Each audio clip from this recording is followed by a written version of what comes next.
Bienvenue dans ce nouvel épisode où nous allons parler de la nouvelle chambre.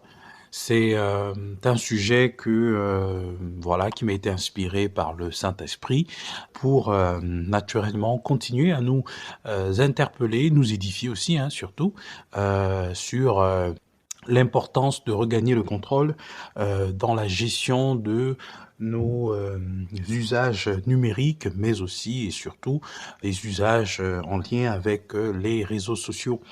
Donc pourquoi la nouvelle chambre? Nouvelle chambre, effectivement, c'est parce que ça m'a rappelé une réalité biblique et c'est d'ailleurs elle qui va constituer le fondement de cet épisode-là. Bon, alors, la nouvelle chambre, c'est quoi d'abord à la base une chambre? Généralement, la chambre est considérée comme un lieu secret, un lieu d'intimité, un lieu où nous nous reposons, un lieu où nous pouvons exercer des activités assez privées, assez personnelles, assez intimes. Donc du coup, c'est le lieu en fait qui n'est pas accessible à tout le monde.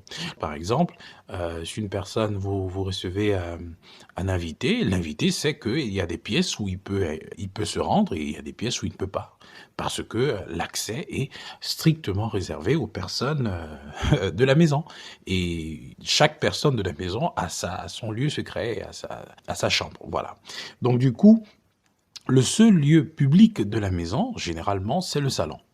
C'est le salon, c'est là où on reçoit des invités, c'est là où on peut échanger avec tout le monde, on peut parler de différents sujets, on peut être vêtu même d'une façon effectivement tout à fait décente parce qu'on sait qu'on est dans un endroit public, il y a des gens qui sont là, même si on est dans notre maison, même si on est dans notre espace.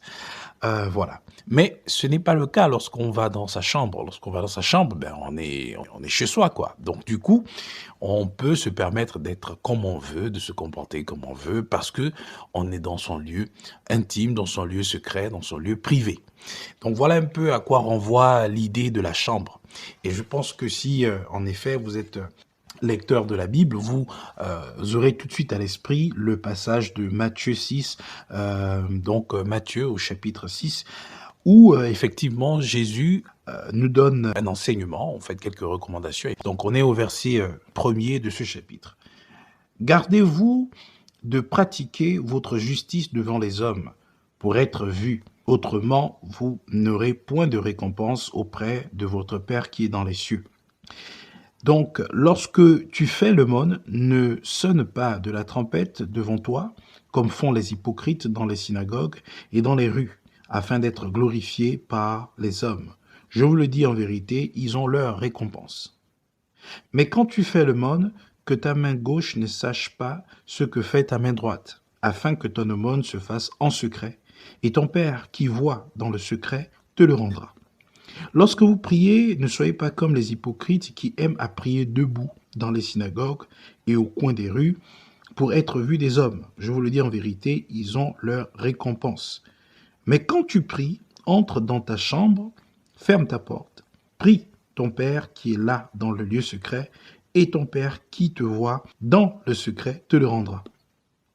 Waouh! Lors d'une méditation, je crois que j'avais noté le nombre de fois qu'il était mentionné secret, mais on va le faire ensemble. Donc secret est mentionné 4 fois et nous savons que la répétition dans la culture juive est vraiment synonyme d'importance. Donc lorsque quelque chose est dit plus d'une fois, effectivement, ça veut dire que c'est quelque chose d'extrêmement important. Alors, qu'est-ce que ça veut concrètement dire en fait? Ça veut dire tout simplement que le secret est quelque chose qui est propre à la vie spirituelle d'une personne. Hein, on va pas rester dans le contexte propre de la Bible, on va naturellement faire le lien avec le numérique, mais de façon fondamentale, ce qu'il faut comprendre, c'est que le secret est quelque chose que le Seigneur Jésus loue. D'accord? Il est foncièrement pour la vie du secret, la vie d'intimité, d'accord, et en l'occurrence, lorsqu'on parle de certaines activités spirituelles, donc de certaines pratiques telles que la prière, telles que le service, l'aide, telles que le fait de faire quelque chose au nom du Seigneur, eh ben, le Seigneur nous recommande d'aimer le secret, d'aller dans le lieu privé, l'espace secret que nous avons pour justement exercer justement cette activité-là. Donc, on ne peut pas se permettre de violer ce principe lorsque le Seigneur l'a clairement établi. En l'occurrence, lorsqu'il s'agit particulièrement de la prière. Après, c'est vrai qu'il y a un contexte à prendre en compte. Si on est dans le cadre de la communion fraternelle avec des frères, donc l'Église, c'est vrai que là, nous sommes amenés à prier. Après, si on est dans un contexte aujourd'hui, c'est vrai qu'on parle de numérique. Si on est dans un contexte d'édification, d'évangélisation, dans un contexte où vraiment nous sommes entre chrétiens ou en train d'évangéliser, eh ben, on peut être amené à prier. Là, ce n'est pas clairement défini dans la Bible parce que en ce temps, le numérique n'était pas encore créé. Mais aujourd'hui, lorsqu'on va sur les réseaux sociaux, il est aberrant de voir en fait comment aujourd'hui beaucoup de chrétiens, beaucoup de personnes qui ont donné leur vie à Jésus se comportent. Et là, une fois de plus, comme je le disais, il y a une influence dans les réseaux sociaux parce que c'est la sphère vraiment de l'influence. Hein, chacun a son espace, chacun a la possibilité de créer du contenu pour faire passer ses idées, faire passer ses pensées, ses croyances, ses convictions, etc. Et donc, on est dans une sphère où on est à la fois influencé et à la fois influenceur. Donc, et d'ailleurs, c'est un mot qui ne cesse de se populariser, hein, les influenceurs. Aujourd'hui, il y a même, j'entends même parler d'une école qui va former des jeunes dans ce cadre-là, c'est-à-dire on va former les gens à devenir des influenceurs.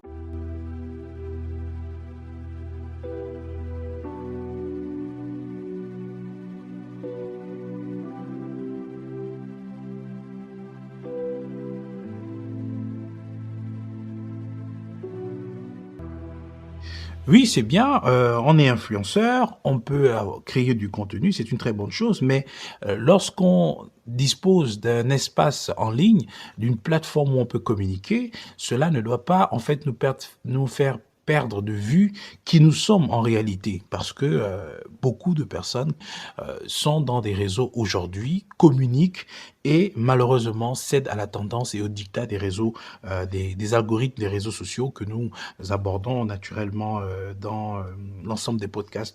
Donc ces algorithmes-là nous imposent une culture qui veut que tout ce qui est privé, tout ce qui est intime, tout ce qui est sacré puisse être vulgarisé, puisse être mise sur la toile pour que, en effet, tout le monde puisse s'exprimer là-dessus. Et malheureusement, il est constaté que c'est ça qui marche le plus, c'est ça qui crée plus d'engagement, qui crée donc plus d'interaction. Et parce que le système interactif des réseaux sociaux est conçu pour stimuler les émotions et stimuler l'addiction à l'approbation des autres, eh ben, il se trouve que certaines personnes dites chrétiennes, effectivement, cèdent à ce dictat-là, cèdent à cette tentation, parce qu'elle est forte, hein. Comme je le disais, les acteurs, les géants du numérique savent la vulnérabilité humaine. Ils savent que l'être humain est très vulnérable en ce qui concerne la gestion de ses émotions et qu'il a besoin d'une communion spirituelle, donc une relation avec son Créateur pour pouvoir assujettir ses émotions, pour pouvoir prendre le contrôle sur ses émotions. Euh, Vous savez, l'esprit est ce que nous sommes. Chaque personne est un être spirituel, hein, de façon générale. Hein. C'est vraiment ce que nous devons comprendre. Maintenant, il est que il y a des personnes vivantes, il y a des personnes mortes. Donc, des personnes vivantes, selon la parole de Dieu, ce sont des personnes qui ont accepté Jésus-Christ de Nazareth. Donc, à tous ceux qui leur ont accepté, elle leur a donné le pouvoir de devenir enfants de Dieu. Donc, celui qui a Christ a la vie, celui qui n'a pas Christ, justement, la colère de Dieu demeure sur lui, la Bible nous le dit. Voilà. Donc, les personnes qui n'ont pas Christ sont mortes, quand bien même ils vivent, nous disent aussi les Écritures. Donc, nous sommes des êtres spirituels d'abord, à la base. Lorsqu'on reçoit effectivement Jésus-Christ de Nazareth comme Seigneur et Sauveur, nous sommes ranimés en fait. Nous avons désormais la vie. Mais nous sommes d'abord des êtres spirituels.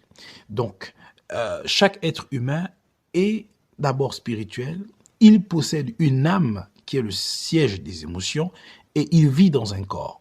Donc, lorsqu'on accepte Jésus-Christ de Nazareth, on a la vie. Donc, il vient revitaliser notre esprit qui était mort, en fait, qui était en sommeil depuis la chute d'Adam et Ève. Et c'est cet esprit-là qui nous communique la pensée de Dieu. Or, la pensée est directement liée, en fait, détermine les émotions que nous avons. Si vous avez une pensée positive, vous aurez des émotions positives. Si vous avez une pensée négative, vous aurez des émotions négatives. Et ce sont ces émotions qui nous poussent vers des actions. D'accord? L'action d'agir soit dans un sens positif ou un sens négatif. Donc, le numérique qui vise les émotions des gens, en fait, veut viser naturellement la pensée des gens. Parce que si vous ressentez une certaine chose, c'est parce que vous avez reçu une information. Et cette information passe d'abord par la pensée. Donc, si on sait jouer sur des pensées qui vont tout de suite toucher vos émotions, on va naturellement manipuler votre esprit. Alors, pour nous qui sommes chrétiens, j'espère que vous suivez parfaitement où nous sommes en train d'aller. Pour nous qui sommes chrétiens, nous avons l'Esprit de Dieu. Donc, l'Esprit qui nous donne de discerner ce qui se fait, ce qui se passe devant nous, etc. Mais il se trouve aujourd'hui que les usages de nos réseaux sociaux nous exposent à une vulnérabilité, en fait, nous amènent à mettre en exergue notre vulnérabilité, c'est-à-dire le côté émotionnel. Et malheureusement, parce que les algorithmes ont aussi pour but l'anesthésie ou le fait d'anesthésier notre esprit, eh ben, on vient à ne plus discerner la différence entre ce qui est bien et ce qui n'est pas bien, entre ce qui est utile et ce qui ne l'est pas. Donc, ce qui fait qu'aujourd'hui, il y a une confusion, il y a un mélange. Donc, quelqu'un qui pourtant prie, qui pourtant jeûne, qui pourtant a donné sa vie au Seigneur, peut se permettre de faire des choses qui absolument n'ont rien à voir avec la parole de Dieu, n'ont absolument rien à voir avec qui il est. Parce que quoi? Tout le monde le fait, c'est la tendance. Et donc, c'est l'argument qui est mis en avant. L'argument selon lequel, si tout le monde le fait, c'est qu'il n'y a pas de problème. Si tout le monde suit cette voie, c'est que certainement c'est la vérité. Si tout le monde suit cette tendance, c'est que certainement il n'y a rien de mal à cela. C'est que tout va bien, en fait, dans le meilleur des mondes. Or, la Bible nous dit que large et spacieux le chemin qui mène à la perdition. Et il y a beaucoup qui prennent ce chemin. Mais resserré et étroit le chemin qui mène à la vie. Et peu prennent ce chemin-là. Et c'est justement cette réflexion qui doit nous amener à cette prise de conscience, donc ce discernement, à revenir un peu vers soi-même pour se dire, mais attention, où sommes-nous aujourd'hui? Est-ce que nous avons laissé ou invité des gens pour venir dans notre maison, entrer au niveau du salon, échanger avec nous, au point même de permettre à ces personnes de venir dans notre chambre, dans notre lieu privé, dans notre espace secret? Voyez un peu. C'est-à-dire qu'aujourd'hui, ce qui se passe sur les réseaux sociaux, c'est vraiment ce scénario. C'est-à-dire que on permet aux gens de nous découvrir, de savoir ce que nous postons, mais nous nous livrons nous-mêmes en ce sens que nous produisons du contenu qui met en exergue ce qu'il y a dans notre intimité. C'est-à-dire que depuis le salon, nous disons aux gens que dans ma chambre, il y a telle chose, il y a tel éveil, il y a tel objet, je fais souvent ceci, je fais souvent cela. D'ailleurs, pourquoi ne pas entrer pendant qu'on y est pour voir concrètement tout ce que je suis en train de dire? C'est ce qui se passe aujourd'hui dans les réseaux sociaux. C'est-à-dire que on a comme l'impression que les gens vivent une sorte de télé-réalité. Parce qu'en fait, c'est plus ou moins cela. C'est-à-dire qu'on filme tout ce que nous faisons, même des choses qui relèvent de la vie intime, de la vie privée. Et les exemples sont légion. Vous avez des personnes, par exemple, qui se filment, qui sont dans leur lieu, leur salle de bain, qui se filment et qui exposent cela sur les réseaux sociaux. Moi, je l'ai vu. Des personnes dites chrétiennes qui font ce genre de choses. Elles filment certaines parties, elles présentent cela et je ne sais pas quel genre de message elles veulent véhiculer. Vous avez des personnes dites chrétiennes qui se filment dans leur chambre et qui font passer des messages. On voit leur lit, on voit mais on voit vraiment leur chambre. C'est-à-dire qu'on a comme un tour de 360 degrés de leur chambre. Parce que il faut aussi être transparent, au nom de la transparence, on permet aux gens d'accéder en fait à notre lieu secret. Il y a des exemples de type des personnes qui vont avoir 1 an de plus, qui vont publier, par exemple, voilà, mon mari pas a 1 an de plus, ou ma femme a 1 an de plus, mon enfant a 1 an de plus, aidez-moi à souhaiter joyeux anniversaire à mon enfant, à mon mari, à mon doudou, à mon papou, à ma doudoune, je sais pas. Et tout le monde est là, les gens aiment ça, on aime ça, hein, c'est ça, les émotions là. C'est-à-dire que tout le monde est là, oui, superbe. Joyeux anniversaire, félicitations, c'est très bien, vraiment que Dieu te bénisse, etc. Et on se sent vraiment choyé, on se sent approuvé, on se sent accompagné, on se sent vraiment aimé. Et on est content, on a ce sentiment de satisfaction et de bien-être. Oui, c'est ça aujourd'hui. C'est-à-dire qu'on invite les gens dans notre chambre et dire, voilà mon espace privé. Est-ce que vous pouvez m'accompagner à apprécier ma chambre, à apprécier ma vie d'intimité avec mon conjoint, avec mon époux, avec mon épouse? C'est quasiment ce que nous sommes en train de faire. Il y a un phénomène, comme disait une slameuse, je me souviens plus, mais j'étais tombé sur ce slam qui parlait de pornographie spirituelle. Oui, effectivement, il y a une sorte d'exposition de l'intimité spirituelle des gens sur les réseaux sociaux. Et ça, malheureusement, beaucoup de personnes ne sont plus attentives à ce genre de choses, c'est-à-dire ne discernent plus la violation de la frontière entre ce qui est privé et ce qui est public, entre ce qui est secret, ce qui est sacré et ce qui est vulgaire. Aujourd'hui, on a du mal à faire cette différence-là.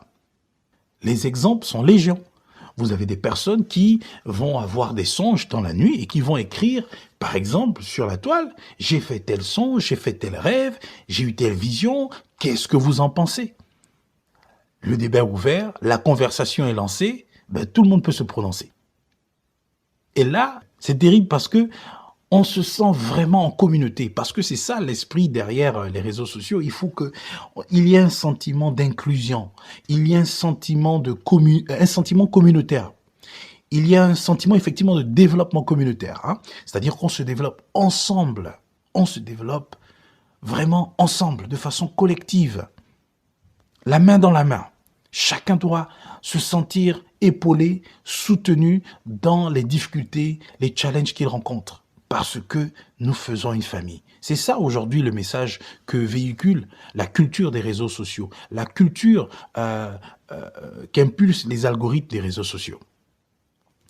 Donc, des personnes peuvent s'ouvrir comme ça et présenter certaines choses que Dieu leur dit dans le secret. Et pourtant, la culture du secret est quelque chose qui est mise en exergue par le Seigneur, déjà dans ce chapitre où il parle du lieu secret plus de 3 fois. Lorsqu'il faut aider, lorsqu'il faut prier, mais même aussi lorsque le Seigneur nous confie des choses.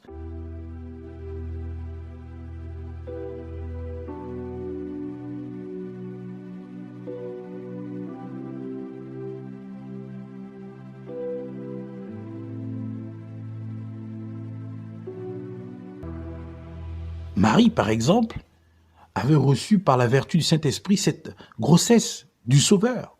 Mais elle gardait cela dans son esprit. Elle passait cela dans son esprit. Et lorsqu'elle a même partagé cela à Joseph, il a fallu que le Seigneur, dans le secret, révèle à Joseph la conduite à tenir, alors qu'il était déçu, alors qu'il voulait rompre avec Marie, dans le secret. Vous voyez? Et c'était dans le secret que le Seigneur les conduisait, comment ils devaient se comporter face à la menace d'Hérode. C'est dans le secret que le Seigneur se révèle. Donc, beaucoup de personnes vraiment ont ce mal là aujourd'hui. Mais qu'est-ce qui s'est passé par exemple avec Joseph? Le Seigneur lui est arrivé dans le secret certaines choses, des visions, des songes. Il allait partager cela à ses frères. On sait ce qui lui est arrivé.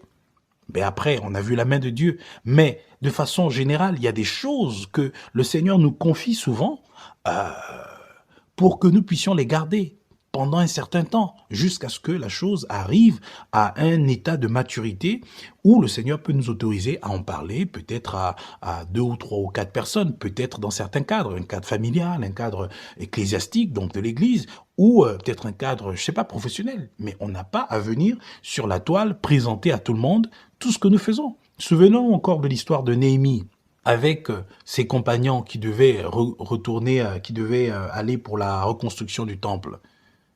Mais il a été combattu. Mais pourtant, il a gardé. La Bible nous dit qu'il n'a pas dit aux sages et aux grands. Il a caché cela, il a gardé cela secrètement. Mais Sanballat et Tobija et Geshem l'arabe se sont renseignés. Ils ont eu des informations, on ne sait pas comment. Mais nous avons l'idée aussi que tout ça, c'est spirituel. Donc, il y a des personnes, lorsqu'elles prennent connaissance de ce que vous avez comme plan, comme projet, mais elles vont s'activer à vous combattre. Et parmi ces personnes, il y a des personnes qui, justement, écrivent « Félicitations, c'est très bien, nous sommes contents pour vous. C'est beau de vous voir, vous êtes un très bon couple. Franchement, vous êtes un très beau couple, vous êtes inspirant. » Et là, ça vous donne une forte dose de dopamine, vous êtes content, vous vous dites « Waouh, demain, il faudrait encore qu'on crée un contenu. Il faudrait qu'on aille dans telle pièce de la maison, on fasse une très belle photo comme ça, et après on va poster, les gens vont aimer, ils vont liker, ce serait superbe. » Voilà, il y a l'enfant qui va naître. On va présenter la photo, on va déjà annoncer. Voilà, l'enfant est arrivé, on a filmé, on a montré à tout le monde.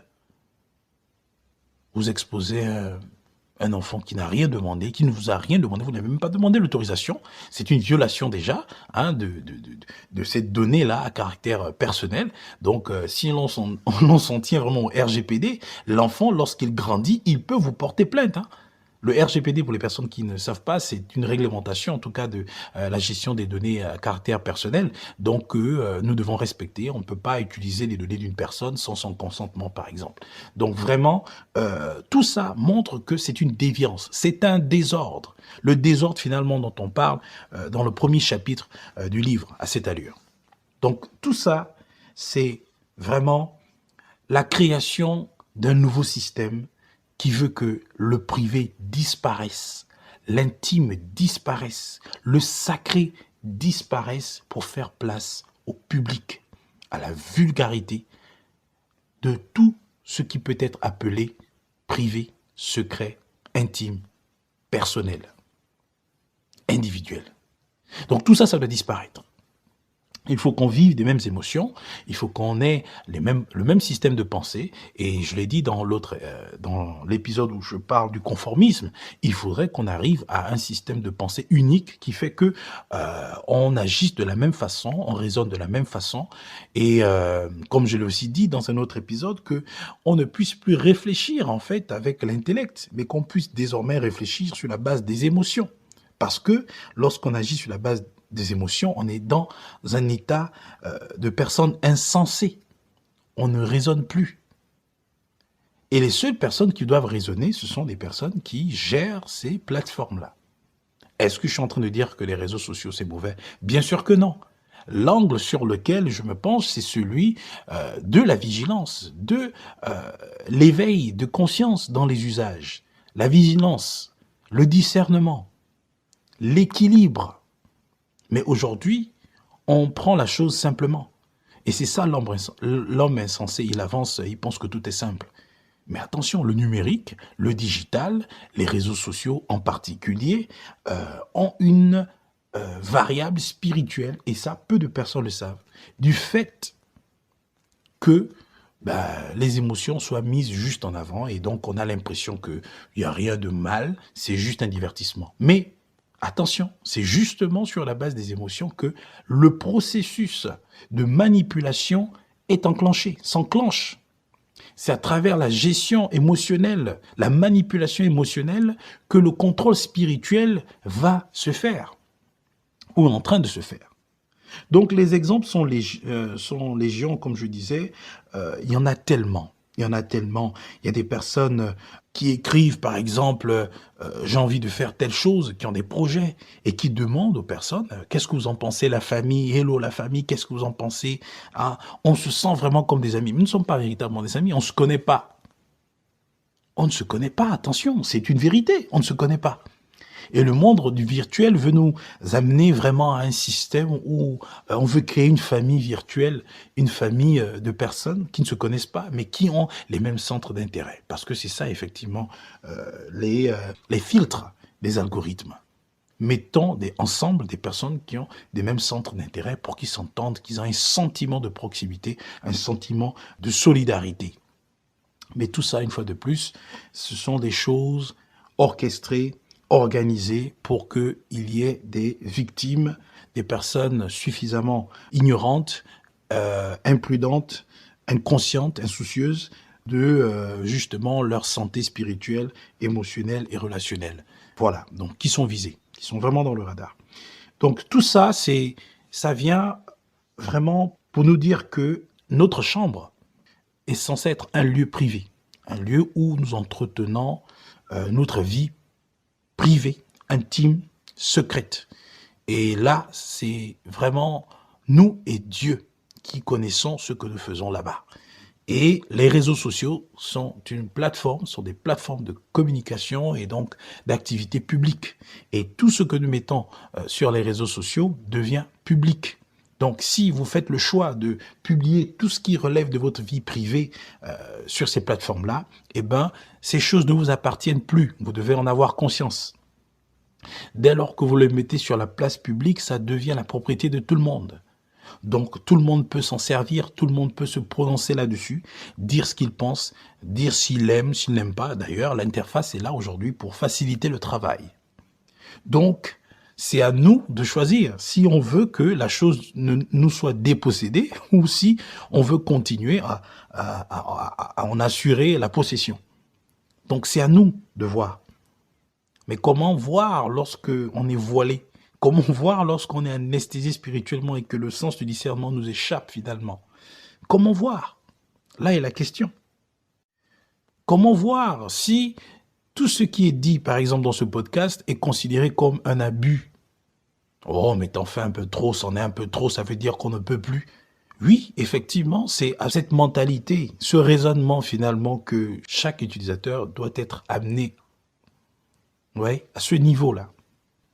Que tout ce qui sera dit comme vérité, parce que vérité à la lumière de la parole de Dieu, soit considéré comme une attaque ou comme quelque chose de dérangeant, d'excessif, d'abusé, d'exagéré.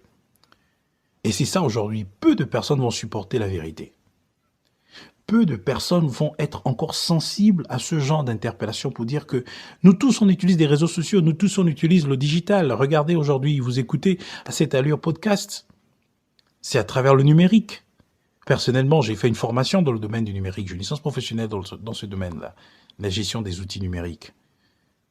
Mais ça veut dire, à la base, que je suis passionné de la communication digitale, du numérique, de la gestion des outils numériques. Je suis passionné de ce domaine-là.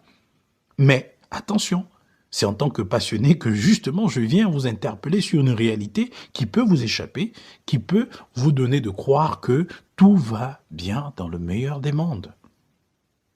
Mais attention. Donc ne soyons pas insensés spirituellement, de peur que intellectuellement, émotionnellement, nous ne périssions. D'accord ? Si déjà à la base spirituellement c'est le cas, donc attention. Donc faisons tout pour éviter ce naufrage qui s'annonce en tout cas et qui s'avère être de plus en plus évident. En tout cas, voilà, d'après ce que nous voyons aujourd'hui. Donc faisons tout pour que nous puissions nous sauver nous-mêmes et sauver les personnes qui nous écoutent, sauver les personnes avec lesquelles nous entretenons une relation, que ce soit amicale, fraternelle, professionnelle. Faisons tout pour que nous puissions utiliser les réseaux sociaux de façon saine, de façon à ce que nous ayons une liberté de faire ce que nous voulons. C'est pour la liberté que le Seigneur nous a affranchis. Donc, ne devenons pas esclaves de quelque chose que nous-mêmes nous avons créé, ou en tout cas qui est censé être un outil. Parce que les réseaux sociaux sont censés être utilisés et non l'inverse. Nous n'allons pas être maintenant des robots, des outils qui sont utilisés par des algorithmes, même si c'est ça aujourd'hui l'objectif des algorithmes. Mais attention. Donc, il y a tellement de choses à dire là-dessus, mais juste vous interpeller pour dire qu'aujourd'hui, il y a des nouvelles chambres qui sont créées. Et ces chambres sont sur des plateformes numériques. C'est des chambres où tout le monde peut se retrouver, chrétien, non chrétien, croyant, non croyant, tout le monde, quelle que soit la religion, quelle que soit la couleur de peau, quelle que soit la nationalité, quelle que soit la culture, on peut se retrouver, on peut devenir une personne et bâtir ensemble cette nouvelle tour de Babel, cette nouvelle chambre secrète ou finalement publique, commune, internationale, mondiale, où il n'y a plus de secret, il n'y a plus de vie intime. Et d'ailleurs, ça me rappelle un film que j'avais suivi une fois avec mon épouse. C'était un film, je me souviens plus exactement du titre, mais c'était un film où deux personnes qui revenaient d'une certaine culture, qui vivaient dans un milieu urbains devaient s'éloigner parce qu'ils avaient perdu leur emploi, il n'y avait plus de quoi assurer leurs charges, et ben ils ont dû s'éloigner et aller pour une autre ville, et là ils vont tomber, leur véhicule va avoir une crevaison ou bien un problème, et de là, ils vont rencontrer un groupe de personnes étranges qui ont décidé de vivre une vie vraiment communautariste, mais très très très communautaire, où en fait on partage tout, on ne cache rien, il n'y a pas de vie privée, il n'y a pas de vie d'intimité, même lorsqu'on va au coin, au petit coin, ça peut se faire devant tout le monde, il n'y a pas de problème, on accepte quelles que soient le, les odeurs, les choses bizarres, bref, on est là. Vous voyez un peu. Ça me rappelle aussi un autre film comme ça en France. Voilà, c'est Los Problemos aussi. Ça, voilà, c'est aussi un film qui est en version française, qui a été d'ailleurs tourné par Éric Tudor. J'aime bien ce film-là, ça m'a vraiment fait rire. Ça me rappelle un peu les progressistes, mais vraiment contre les conservateurs. Voilà, c'est ça vraiment un peu l'idée du film. Hein. C'est très intéressant. Mais bref, bref, ce que j'étais en train de dire, c'était que nous sommes en train d'arriver dans un monde où on veut nous amener à être pareil, être unique, à aimer toute chose sans barrière, sans filtre. Il ne doit plus avoir de filtre. Par contre, les seuls filtres qu'il faut, c'est il faut que vous soyez des mêmes préférences, des mêmes centres d'intérêt, etc. Là, les filtres sont là, il n'y a pas de souci. Mais quand il s'agit de le système de pensée, de comment vous devez... Là, il n'y a pas de filtre. Il faudrait qu'il n'y ait plus de filtre. Il faut que tout le monde soit poussé à se livrer seul, de son propre gré, sans qu'on ne lui a demandé quoi que ce soit. Chacun décide de se livrer. Voilà. Voici un peu une partie de mon corps. Voilà une portion de ma vie. Une fois de plus, il y a une différence. Hein. Parce que quand je parle d'une portion de ma vie, j'ai tout de suite à l'esprit la pensée des livres. Quelqu'un peut se livrer dans son livre, hein, dire ce qu'il a vécu, etc. Mais nous sommes dans les réseaux sociaux. Nous parlons du contenu, de l'image, des vidéos, de ces temps en famille. Je me souviens une fois, j'avais mis un post, là c'était encore avant que je ne prenne conscience de tout ça. Hein. Je n'avais pas encore écrit le livre à cette allure. J'avais posté une vidéo où j'étais avec ma nièce et je jouais au basket avec elle, et je me suis dit, j'ai mis un petit texte, j'ai dit tonton joue au basket avec sa fille, et il y avait de la réaction ici et là, et c'est bizarre, je me suis senti comme, non, il faut enlever ça, c'est pas bien. Déjà, ta nièce, tu n'es pas tout le temps avec elle, ne joue pas, ne fais pas comme si tu l'aimais tellement, tu étais tellement avec elle tout le temps, et pourtant je l'aime, mais je suis pas avec elle tout le temps. Donc c'est pas à 100% vrai. L'émotion que je veux communiquer, l'affection que j'ai envie de montrer, c'est pas vrai. Donc, et moi j'aime être vrai. Donc du coup, je me suis dit non, non, non, non, arrête. Là, c'est à la tendance, tu veux satisfaire à la tendance.